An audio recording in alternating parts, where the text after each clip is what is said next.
वक्रतुंड महाकाय सूर्यकोटी समप्रभ निर्विघ्नं कुरु मे देव सर्वकार्येषु सर्वदा. गुरुर्ब्रह्मा गुरुर्विष्णू गुरुर्देवो महेश्वरा गुरु साक्षात परब्रह्म तस्मै श्री गुरुवे नमः. कृष्णाय वासुदेवाय हरये परमात्मने प्रणतक्लेशनाशाय गोविंदाय नमो नमः. ओम नमो भगवते वासुदेवाय. नमस्कार. कालच्या भागामध्ये आपण बघितले की हस्तिनापूर मधून सगळ्यांचा निरोप घेऊन, प्रेमाने सगळ्यांचा निरोप घेऊन युधिष्ठिराला राज्याभिषेक करून, धर्मराज युधिष्ठिरांना राज्याभिषेक करून धर्माचे राज्य स्थापन करून भगवंत द्वारकेमध्ये परत आलेले आहेत. महाभारत युद्ध संपल्यानंतर पृथ्वीवरील अधर्माचा भार मोठ्या प्रमाणात हलका झालेला होता. धर्मराज युधिष्ठिरांनी राज्यामध्ये पुन्हा धर्म, न्याय आणि शांती प्रस्थापित केलेली होती. परंतु भगवान श्रीकृष्ण जाणून होते की पृथ्वीवरील त्यांच्या अवताराच्या समाप्तीची वेळ आता समीप आलेली आहे. गंगेच्या पवित्र तीरावरचे वातावरण आता गंभीर झालेले होते. राजा परीक्षित अत्यंत एकाग्रतेने भगवंतांच्या कथा ऐकत होते. शुकदेव महाराज अत्यंत गंभीर आवाजामध्ये म्हणाले, राजन, द्वारकेमध्ये यादव वंश अत्यंत सामर्थ्यवान झालेला होता. भगवान श्रीकृष्णाचे पुत्र, पौत्र आणि यादववीर अतुलनीय पराक्रमी झालेले होते. पण राजन, आता द्वारकेमध्ये काही अपशकुन दिसायला लागलेले होते. आकाशांमध्ये विचित्र चिन्हे दिसायला लागलेली होती. लोकांमध्ये त्यामुळे अस्वस्थता वाढलेली होती. कारण जिथे नेहमी सगळी शुभशकुन दिसायची, सगळे वातावरण पवित्र असायचे, तिथे आता अपशकुन दिसायला लागलेली होती. आकाशामध्ये विचित्र चिन्हे दिसायला लागलेली होती. प्रद्युम्न, अनिरुद्ध, सांब आणि इतर यादव कुमार ऐश्वर्य आणि वैभवामध्ये वाढलेले होते. आणि एक दिवस द्वारकेमध्ये काही महान ऋषी आले. त्यामध्ये देवर्षी नारद होते, विश्वामित्र ऋषी होते, कण्व ऋषी होते आणि अनेक महर्षी होते. हे सगळे जण श्रीकृष्णाला भेटण्यासाठी म्हणून द्वारकेमध्ये आलेले होते. पण आता काळ बदलत चाललेला होता आणि हे प्रत्यक्ष भगवंतांना माहित होते की आता येणारा काळ अतिशय अवघड असणार आहे. यादव कुमार अत्यंत पराक्रमी होते, पण काही यादव कुमारांमध्ये, कृष्णांच्या पुत्र पौत्रांमध्ये गर्व निर्माण झालेला होता. आणि राजन, काळ असा जवळ आला की बुद्धी भ्रमित होते. पण ही सगळी भगवंतांची लीला होती. ही सगळी भगवंतांची अद्भुत माया होती. आणि त्यामधूनच निर्माण झाला यादवांचा विनाश काळ. हे सगळे महान ऋषी एका ठिकाणी बसलेले होते. त्या ठिकाणी हे सगळे यादव कुमार, तिथे सगळेजण गेले आणि त्यांनी या सगळ्या ऋषीमुनींबरोबर विनोद करायचा ठरवले. राजन किंवा श्रोते हो, जेव्हा विनाशाचा काळ समीप येतो तेव्हा बुद्धी भ्रष्ट होते. आणि कलियुगामध्ये आपण नेहमी बघत आहोत की बुद्धी कायम भ्रष्ट होते. भ्रष्ट बुद्धीमुळे काही चुकीचे निर्णय घेतले जातात किंवा चुकीच्या पद्धतीने वागले जाते आणि त्याचा त्रास समस्त लोकांना भोगावा लागतो. आणि तसेच झाले. यादव कुमारांनी जो विनोद करायचा ठरवले त्यातून काही चुकीच्या गोष्टी घडत गेल्या आणि यादव वंशाचा नाश होण्याची सूचना तिथेच मिळालेली होती. यादव कुमारांनी या सगळ्या ऋषीमुनींच्या समोर सांबाला, म्हणजे कृष्णाच्या मुलाला, स्त्री वेशामध्ये सजवले तिच्या उदराला अनेक वस्त्रे बांधून ती गर्भवती असल्याचा भास निर्माण केला, तिला गर्भवती स्त्री सारखे तयार केले. आणि हे सगळे जण सांबाला, स्त्री वेशातल्या सांबाला घेऊन त्या सगळ्या ऋषीमुनी, अगदी श्रेष्ठ ऋषीमुनींच्या जवळ हे सगळे जण गेले.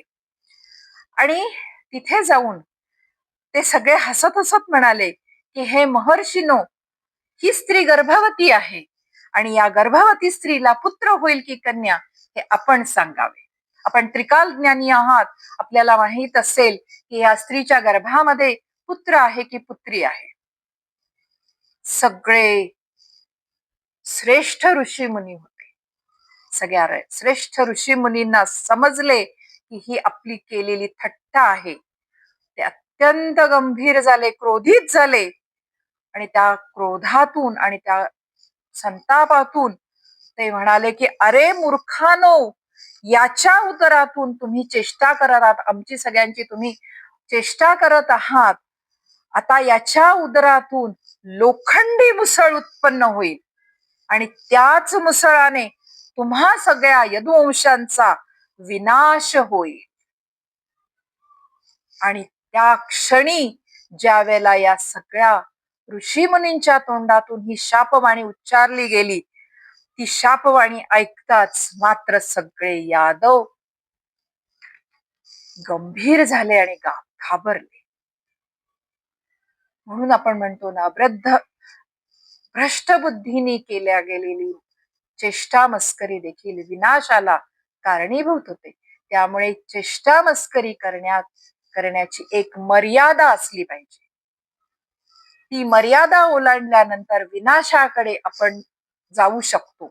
म्हणून कोणाचीही चेष्टा मस्करी करताना भान ठेवून चेष्टा मस्करी करावी, हे श्रीमद भागवत आपल्याला सांगत आहे.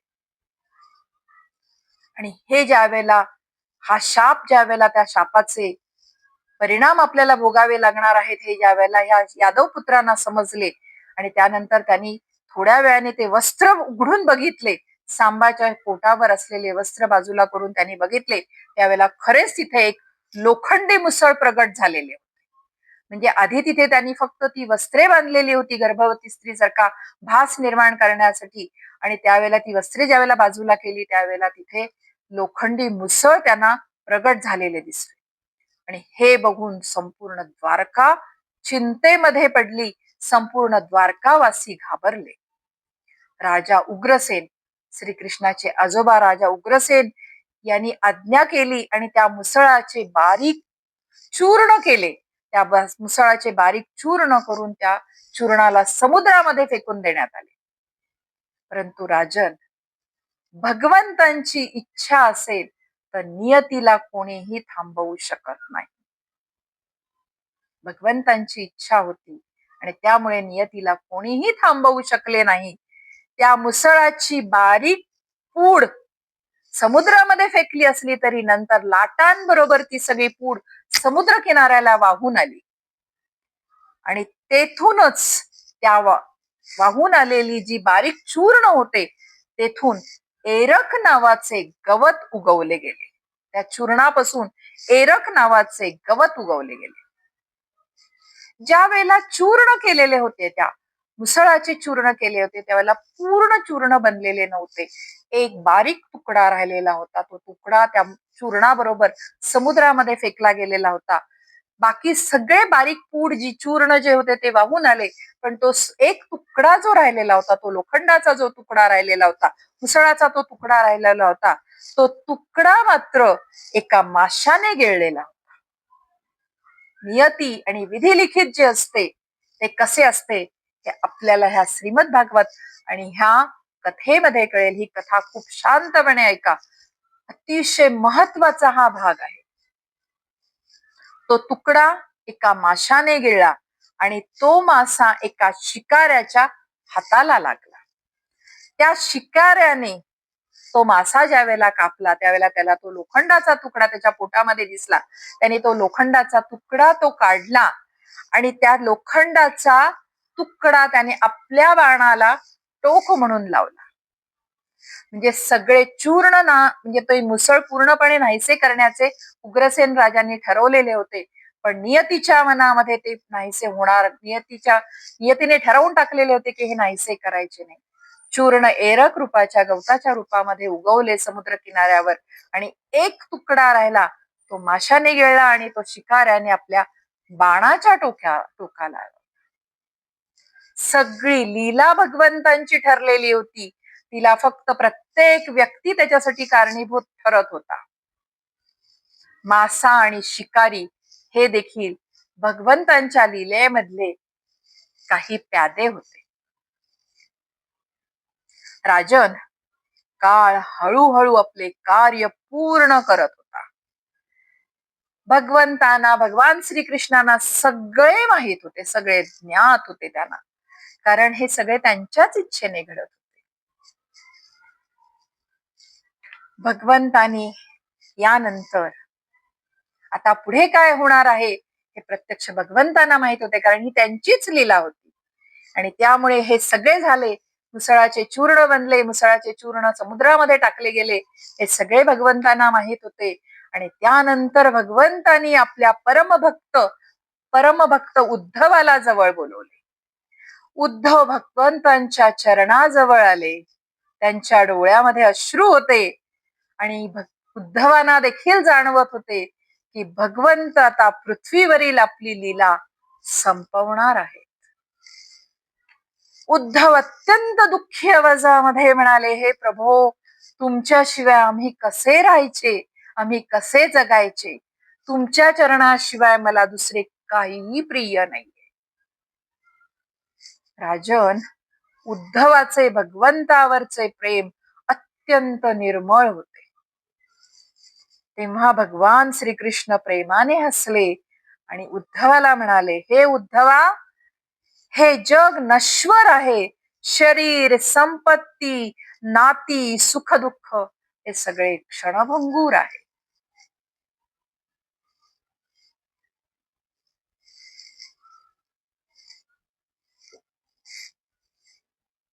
श्रोते हो, भगवान श्रीकृष्ण आता उद्धवाला जी उपदेश करणार आहेत, तो उपदेश आपल्यासाठी देखील आहे. त्यामुळे हा उपदेश अत्यंत शांतपणे ऐका. मी तुम्हाला मगाशीच सांगितलं की हा अध्याय आहे, हा अत्यंत शांतपणे समजून घेऊन ऐका. हे उद्धवा, हे जग नश्वर आहे. शरीर, संपत्ती, नाते, सुख दुःख हे सगळे क्षणभंगूर आहे. जो माझ्या भक्तीमध्ये स्थिर राहतो, तो संसाराच्या मोहामध्ये अडकत नाही. कलियुगामध्ये, आता नीट समजून घ्या, श्रीमद भागवताचा अत्यंत महत्वाचा भाग सुरू झालेला आहे. कलियुगामध्ये माझे नामस्मरण, माझ्या कथा आणि माझी भक्ती हीच समस्त जीवांचा महान आधार असेल. राजन, त्यानंतर भगवंतानी उद्धवाला अत्यंत गूढ आत्मज्ञान दिले. भक्तियोग, वैराग्य, आत्मस्वरूप, माया, धर्म, योग या समस्त विषयांवर भगवंतानी उद्धवाला दिव्य उपदेश केला. उद्धव अत्यंत तन्मयतेने भगवंतांची वचने ऐकत होते. त्यांच्या डोळ्यातून अखंड अश्रू वाहत होते. शेवटी भगवंत म्हणाले, सगळा उपदेश झाल्यानंतर भगवंत म्हणाले, उद्धवा, आता तू बद्रिका आश्रमात जा, तेथे माझे ध्यान कर, आणि हे जे ज्ञान मी तुला दिलेले आहे ते तू या समस्त जगाला आणि समस्त मानव जातीला सांग. भगवंतांची आज्ञा ऐकून उद्धवाच्या हृदयामध्ये विरहाची वेदना अधिकच वाढली. ते भगवंतांच्या चरणावर आपल्या अश्रूने अभिषेक करायला लागले, आणि नंतर भगवंतांना प्रणाम करून उद्धव अत्यंत दुःखी मनाने तेथून निघून गेले. राजन, भगवंतांनी उद्धवांना जो उपदेश केला तोच पुढे उद्धव गीता म्हणून समस्त मानव जातीला उपयोगी पडला. आता मी तुम्हाला जे सांगितले आहे त्याला उद्धव गीता म्हणून समजले जाते.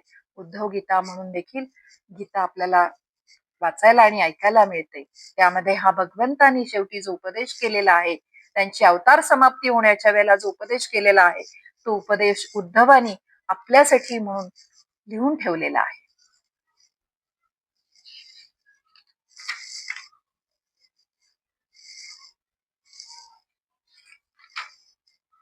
आणि यानंतर उद्धव तिथून निघून बद्रिकाश्रमामध्ये गेले. आणि त्यानंतर एक दिवस भगवंतानी, भगवान श्रीकृष्णानी समस्त यादवांना, समस्त यादव लोकांना प्रभास क्षेत्राला जाण्यास सांगितले. कारण आता काहीतरी वेगळे घडणार होते. समस्त यादव प्रभास क्षेत्री गेले. तेथे सगळ्यांनी स्नान केले.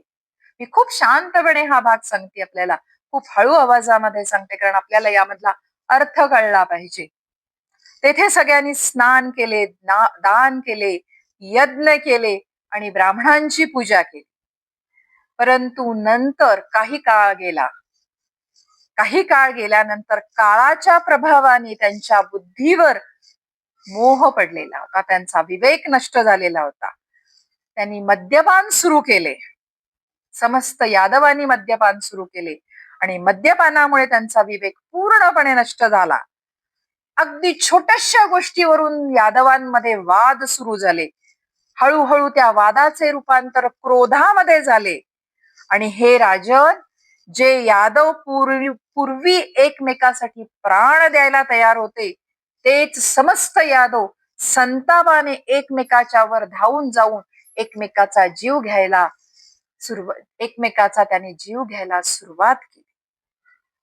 आणि क्रोधाच्या भरामध्ये, म्हणून आपल्याला आपण नेहमी म्हणतो की क्रोध आपल्याला काय करायला लावेल कधीही सांगता येत नाही. म्हणून क्रोधाच्या क्षणी शांत राहणे अत्यंत गरजेचे असते. क्रोधाच्या भरामध्ये यादवांनी समुद्र किनाऱ्यावर जे गवत उगवलेले होते, आता आपल्याला कळलेले असेल की भगवंतांची लीला कशी होती आणि नियती कशी होती, कुठल्या गोष्टींनी काय होणार होते, हे आता आपल्याला परत लक्षात आलेले असेल.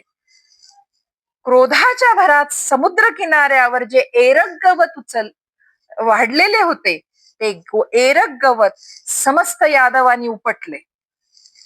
आणि ते उपटेपर्यंत एरक गवत अतिशय मऊ आणि साधे गवत होते. पण आश्चर्याची गोष्ट अशी आहे, ज्या क्षणी ते गवत उपटले गेले यादवांच्याकडून, त्या क्षणी ते लोखंडासारखे कठोर झाले आणि टणक झाले. आता आपल्याला सगळ्यांना लक्षात आलेलं असेल की ज्या वेळेला यादव कुमारांनी ऋषींचा अपमान केलेला होता, त्यांच्या समोर चेष्टा त्यांची केलेली होती आणि चेष्टेमधून सांबाच्या पोटामध्ये काय आहे असे विचारलेले होते, त्यावेळेला ऋषी मुनींनी सांगितलेले होते की याच्या पोटामधून मुसळ प्रगट होईल. आणि जे मुसळ प्रगट, खरेच मुसळ प्रगट झालेले होते, तर राजा उग्रसेनाने त्या मुसळाची बारीक चूर्ण करून समुद्रामध्ये टाकून द्यायला सांगितलेले होते. पण लाटांच्या बरोबर ते परत समुद्रातून वाहून समुद्र किनाऱ्यावर आलेले होते आणि त्यापासून एरक नावाचे गवत तयार झालेले होते. पण ते गवत त्यावेळेला ते खूप साधे गवत आणि मऊ असे गवत होते. पण ही भगवंतांची लीला होती आणि ही नियती होती, हे विधिलिखित होते की त्याच्यातूनच त्यांचा नाश होणार होता. कारण त्या सगळ्या ऋषीमुनीने, देवतुल्य ऋषीमुनींनी दिलेल्या शापाचे परिणाम यादव वंशाला भोगावे लागणार होते. आणि ती वेळ आत्ता आलेली होती आणि हे भगवंतांना माहित होते. आणि भगवंतांनी म्हणूनच त्या सगळ्यांना प्रभास क्षेत्राला जाण्यासाठी सांगितलेले होते. लोखंडासारखे एरक गवत कठीण झालेले होते, कठोर झालेले होते आणि क्षणात तेथे भयंकर युद्ध सुरू झाले. यादव एकमेकांवर प्रहार करायला लागले. भयंकर संहार सुरू झाला. कोणीही कोणाचे ऐकत नव्हते. प्रद्युम्न, अनिरुद्ध, सांब, अनेक महान यादव वीर त्या विनाश युद्धामध्ये नष्ट झाले. हे पाहून पृथ्वी थरथर कापायला लागली. राजन, भगवान पृथ्वीवरचा भार हलका करण्यासाठी अवतरलेले होते. भगवंतानी त्याच वेळेला पृथ्वीला सांगितलेले होते, ज्या वेळेला पृथ्वी रडत रडत भगवंतांच्याकडे गेलेली होती, समस्त देवता, ब्रह्मदेव आणि पृथ्वी. आता आपल्याला कळलं असेल की मागच्या भागामध्ये कृष्ण अवताराच्या आधी आपल्याला सांगितलेले होते की पृथ्वीवरचा अधर्माचा भार वाढलेला होता. त्यावेळेला पृथ्वीने गायीचे रूप घेतलेले होते आणि ती गायीचे रूप घेऊन भगवंतांच्याकडे, भगवान विष्णूंच्याकडे गेलेली होती. त्यावेळेला भगवंतांनी तिला सांगितलेले होते की मी पृथ्वीवरचा अधर्माचा भार हलका करण्यासाठी म्हणून अवतार घेणार आहे. आणि भगवान पृथ्वीवरचा भार हलका करण्यासाठीच अवतरलेले होते. आता त्यांच्या पृथ्वीवरच्या लीलांचा समारोप जवळ आलेला होता. थोड्याच वेळामध्ये महान यादव वंशाचा विनाश झाला. आणि हे सगळे पाहून बलराम अत्यंत शांत झाले. आता द्वारकेमध्ये फक्त वृद्ध लोक आणि स्त्रिया राहिलेल्या होत्या. बलराम हे सगळे पाहत होते, ते शांत झाले. त्यांना पण लक्षात आले की आता त्यांची पण पृथ्वीवरची लीला समाप्त करण्याची वेळ आलेली आहे. कारण श्रीकृष्ण आणि बलराम हे दोघेही अवतार होते. दोघांनीही पाठोपाठ अवतार समाप्त करायचे ठरवलेले होते. बलराम शांतपणे समुद्र किनाऱ्याजवळ गेले. एका विशाल वृक्षाच्या खाली ते पद्मासनामध्ये बसले. त्यांनी ध्यान धारण केले. आपले मन पूर्णपणे परमात्म्यामध्ये लीन केले. आणि तेव्हा एक अद्भुत घटना घडली. सर्वांच्या डोळ्यासमोर, जे द्वारकेमध्ये राहिलेले लोक होते त्यांच्या सगळ्यांच्या डोळ्यासमोर बलरामांच्या मुखातून एक विशाल शुभ्रवर्णीय तेजस्वी दिव्य सर्प प्रगट झाला. तो दुसरा कोणी नसून स्वतः शेषनाग होते. कारण बलराम हे शेषनागाचे अवतार होते. आणि तो दिव्य शेषनाग समुद्राच्या दिशेने प्रस्थान करू लागला. समुद्रदेव आणि नागलोकातल्या दिव्य नागांनी त्यांचे अत्यंत आदराने स्वागत केले. अशा प्रकाराने बलरामाने योग मार्गाने आपली पृथ्वीवरची अवतार लीला समाप्त केली.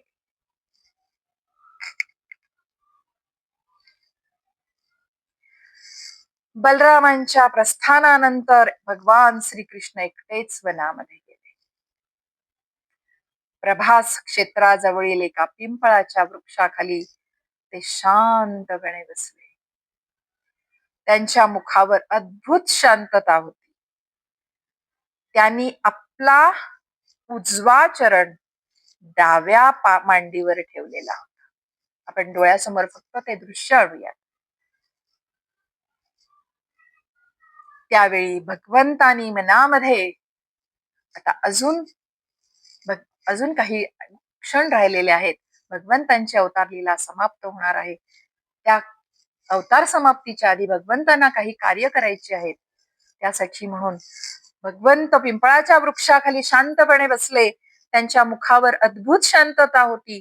त्यांनी उजवा चरण डाव्या पायाच्या डाव्या मांडीवर आपल्या ठेवलेला होता. मी माझ्याही डोळ्यासमोर ते दृश्य आणतीये आणि आपल्याला त्याचे वर्णन करत आहे.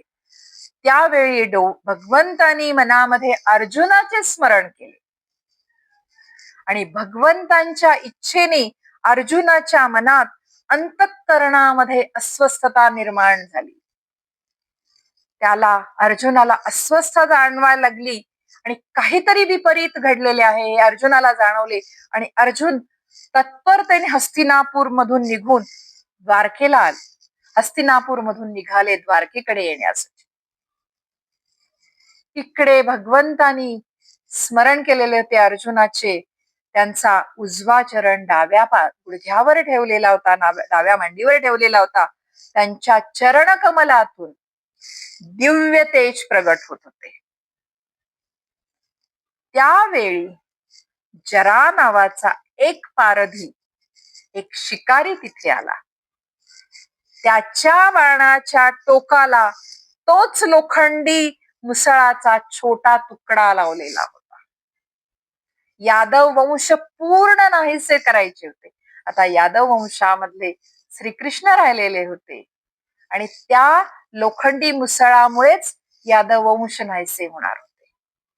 त्या बाणाच्या टोकाला त्या लोखंडी मुसळाचा छोटासा तुकडा लावलेला होता. तो पारधी होता, तो शिकारी होता. त्याला दूरवरून भगवंतांचे लालसर चरण, भगवंतांचे चरण होते ते लाल, सगळी शुभचिन्हे भगवंतांच्या पायावर, आपण डोळ्यासमोर फक्त ते दृश्य आणू शकतो. भगवंताचे लाल कोमल चरण आणि दिव्य तेज त्या चरणातून बाहेर पडत आहे. त्या शिकाऱ्याला, त्या पारध्याला ते लालसर चरण म्हणजे हरणाचे मुख वाटले. त्याला एक क्षण असा भास झाला की तिथे हरिण बसलेले आहे, त्याचा तो चेहरा आहे, त्याचे ते मुख आहे. आणि ते हरिण समजून त्या शिकाऱ्याने, त्या पारध्याने चुकून बाण सोडला आणि तो बाण भगवंतांच्या चरणाला लागला. आणि आता हरिणाला आपण मारलेले आहे की हरिणाची शिकार घेण्यासाठी म्हणून तो पारधी तिथपर्यंत आला आणि त्याला दिसते ते काय की समोर भगवंत आहेत आणि भगवंतांच्या पायाला आपला बाण लागलेला आहे. आणि समोर भगवान श्रीकृष्ण पाहिले आणि तो भयाने थरथर कापायला लागला. तो भगवंतांच्या चरणावर पडून रडायला लागला, हे प्रभो, माझ्याकडून महान अपराध झालेला आहे, मला क्षमा करा. परंतु भगवान श्रीकृष्ण मंद हसले. ते म्हणाले, हे जरा भिवू नकोस, हे सगळे माझ्या इच्छेने घडलेले आहे. राजन, भगवंतांना कोणीही मारू शकत नाही, कारण ते अजन्म आहेत, अविनाशी आहेत, सनातन आहेत. ही फक्त त्यांच्या पृथ्वीवरील लीलेची समाप्ती होती, तो लीलेचा समारोप होता. आता काही कथांमध्ये, काही कथाकार, काही कीर्तनामध्ये, काही भागवत कथा सांगत असताना काही असे सांगतात काही जण की पूर्वजन्मी वानरराज वाली यांना प्रभू राम यांनी झाडा आडून बाण मारलेला होता. आपल्याला रामकथा सगळ्यांनी रामकथा ऐकलेली आहे, त्यामुळे आपल्याला हे सगळ्यांना माहित आहे. त्याच वालीने जरा म्हणजे पारध्याच्या रूपामध्ये जन्म घेतलेला आहे आणि हा त्यावेळेच्या कर्माचा शेवट होता, असे काही कथांमध्ये सांगितलेले असते. त्यामुळे मी हा पण आपल्याला एक उल्लेख म्हणून सांगितलेले आहे. आणि ज्या वेळेला हा बाण भगवंतांच्या चरणाला लागला आणि जराला सांगितले की तू घाबरू नकोस, ही माझीच लीला आहे. आणि त्यानंतर मात्र भगवंतांनी आपले दिव्य चतुर्भुज रूप प्रगट केले. बाण लागलेल्या नंतर त्या जराच्या समोर भगवान श्रीकृष्णाने आपले दिव्य चतुर्भुज स्वरूप प्रगट केले. देवता, ऋषी, गंधर्व, सिद्ध आकाशातून पुष्पवृष्टी करू लागले. संपूर्ण दिशांमध्ये दिव्य प्रकाश पसरला आणि स्वतः भगवान श्रीकृष्णाने आपली पृथ्वीवरील लीला समाप्त करून आपल्या दिव्य धामात प्रस्थान केले. आणि ज्या क्षणी हे दिव्य रूप दिव्य लोकामध्ये, दिव्य धामामध्ये निघून गेले, त्या क्षणी समस्त पृथ्वी शोकमग्न झाली.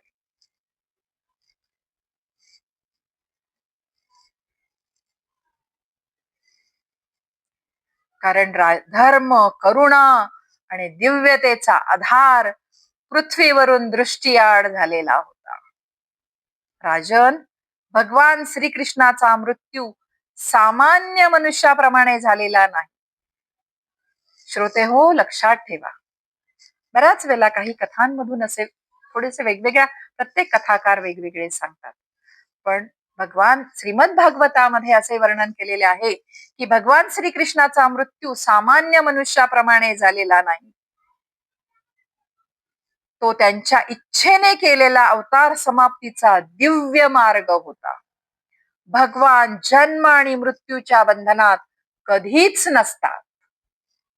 ते फक्त भक्तांच्या कल्याणासाठी पृथ्वीवर अवतार घेतात आणि कार्य पूर्ण झाल्यानंतर आपल्या दिव्य धामाकडे परत निघून जातात. आणि अशा प्रकारे द्वापार युग समाप्त झाले आणि कलियुगाची सुरुवात झाली. द्वापार युगानंतरच कलियुग झालेले आहे. इतके सांगून शुकदेव महाराज शांत झाले. गंगेच्या पवित्र तीरावर गंभीर शांतता पसरलेली होती. राजा परीक्षिताच्या डोळ्यात अश्रू आलेले होते. त्याच्या हृदयामध्ये फक्त एकच भावना होती, भगवान जरी दृष्टीआड झाले तरी त्यांची कथा, कृपा आणि नाव सदैव जिवंत असणार आहे. आणि राजन, इकडे त्याच वेळेला अर्जुनाच्या अंतःकरणामध्ये तीव्र अस्वस्थता वाढलेली होती. तो व्याकुळ झालेला होता आणि त्याने द्वारकेकडे प्रस्थान केलेले होते. त्याला सतत भगवंतांची आठवण येत होती. त्याला काहीतरी अनुचित घडलेले आहे, काहीतरी झालेले आहे अशा वाईट सूचना त्याच्या मनामध्ये येत होत्या. वाईट असे संकेत त्याला मिळत होते. परंतु राजन, अर्जुन द्वारकेत पोचताच स्तब्ध झाला. द्वारकेचे ते दृश्य बघून तो स्तब्ध झाला. संपूर्ण द्वारका नगरी शोकाने भरून गेलेली होती. राजमहाल ओस पडलेले होते. यादव वंशाचे संपूर्ण वैभव नाहीसे झाले होते. सर्वत्र रडण्याचे, शोकाचे आवाज येत होते. हे सगळे दृश्य पाहून अर्जुनाच्या डोळ्यातून अश्रू व्हायला लागले. ते दुःखी स्वरामध्ये म्हणाले, हे कृष्णा, हे सखा, तुमच्या विना माझे जग, हे सगळे जग रिकामे झालेले आहे. त्यांना भगवंतांच्या सगळ्या गोष्टी आठवायला लागल्या. कुरुक्षेत्रावरचा तो दिव्य गीतेचा उपदेश, ते दिवस, त्यांच्या बरोबर घालवलेले दिवस, त्यांचे हास्य, त्यांचे प्रेम, या सगळ्या आठवणींनी अर्जुनाचे हृदय विरहाने भरून आले. अर्जुनाला लक्षात आले की श्रीकृष्णाने अवतार समाप्ती केलेली आहे. नंतर अर्जुनाने भगवंतांच्या परिवारातल्या, भगवान श्रीकृष्णाच्या परिवारातल्या स्त्रिया, वृद्ध आणि उरलेल्या समस्त लोकांना एकत्रित केले आणि सगळ्यांना घेऊन ते हस्तिनापूरला निघाले. कारण हाच भगवंतानी अर्जुनाला अंतःकरणातून संकेत दिलेला होता की माझी अवतार समाप्ती होणार आहे आणि राहिलेल्या समस्त द्वारकावासियांना तुम्हाला हस्तिनापूरला घेऊन जायचे आहे आणि त्यांचे संरक्षण तुम्हाला करायचे आहे. समस्त राहिलेल्या समस्त द्वारकावासियांना घेऊन अर्जुन हस्तिनापूरकडे निघाले. रुक्मिणी, माता रुक्मिणीने श्रीकृष्णाच्या विरहाने व्याकुळ होऊन आपली पण अवतार समाप्ती केली. त्या पण वैकुंठाकडे निघून गेल्या. राजन, उरलेल्या लोकांना घेऊन अर्जुन द्वारकेच्या बाहेर पडताच समुद्राच्या प्रचंड लाटा उसळायला लागल्या. आता द्वारका बुडणार आहे. आणि हळूहळू समस्त द्वारका, संपूर्ण द्वारका समुद्रामध्ये बुडायला लागली. भव्य राजमहाल, सुंदर द्वारे, वैभवशाली भवन, उद्यान, सगळे काही समुद्राच्या गर्भामध्ये क्षणात अदृश्य झाले. हे अत्यंत करुण दृश्य होते. ज्या नगरीमध्ये भगवंतानी वास केला होता, ज्या नगरीमध्ये येण्याची प्रत्यक्ष देवता देखील इच्छा करत होते, ती दिव्य नगरी आता पृथ्वीवरून अदृश्य झालेली होती आणि ती समुद्राच्या तळाशी गेलेली होती. राजन, भगवंतांबरोबर त्यांनी वसवलेली नगरी देखील समुद्रामध्ये विलीन झालेली. त्यानंतर अर्जुनाला मार्गामध्ये काही दस्युनी आक्रमण केले. अर्जुनाने आपले गांडीव उचलले, पण महद आश्चर्य, त्याचे गांडीव धनुष्य प्रभावहीन झालेले होते. अर्जुनाने आपल्या दिव्य अस्त्रांचे स्मरण केले, पण त्यांना ती अस्त्रे आठवेनात. त्यांच्या बाणांमध्ये पूर्वीसारखे तेज उरले नाही. आणि हे बघून अर्जुन आश्चर्यचकित झाले आणि त्यांना त्या क्षणी जाणवले की माझे सामर्थ्य, माझे पराक्रम, माझे तेज, हे सगळे फक्त श्रीकृष्णाच्या कृपेने होते. आणि हे सगळे आठवून अर्जुन अधिकच व्याकुळ झाले. आणि राजन, तेव्हापासूनच पृथ्वीवरचा कलियुगाचा प्रभाव अधिक अधिक अधिक अधिक वाढत गेला.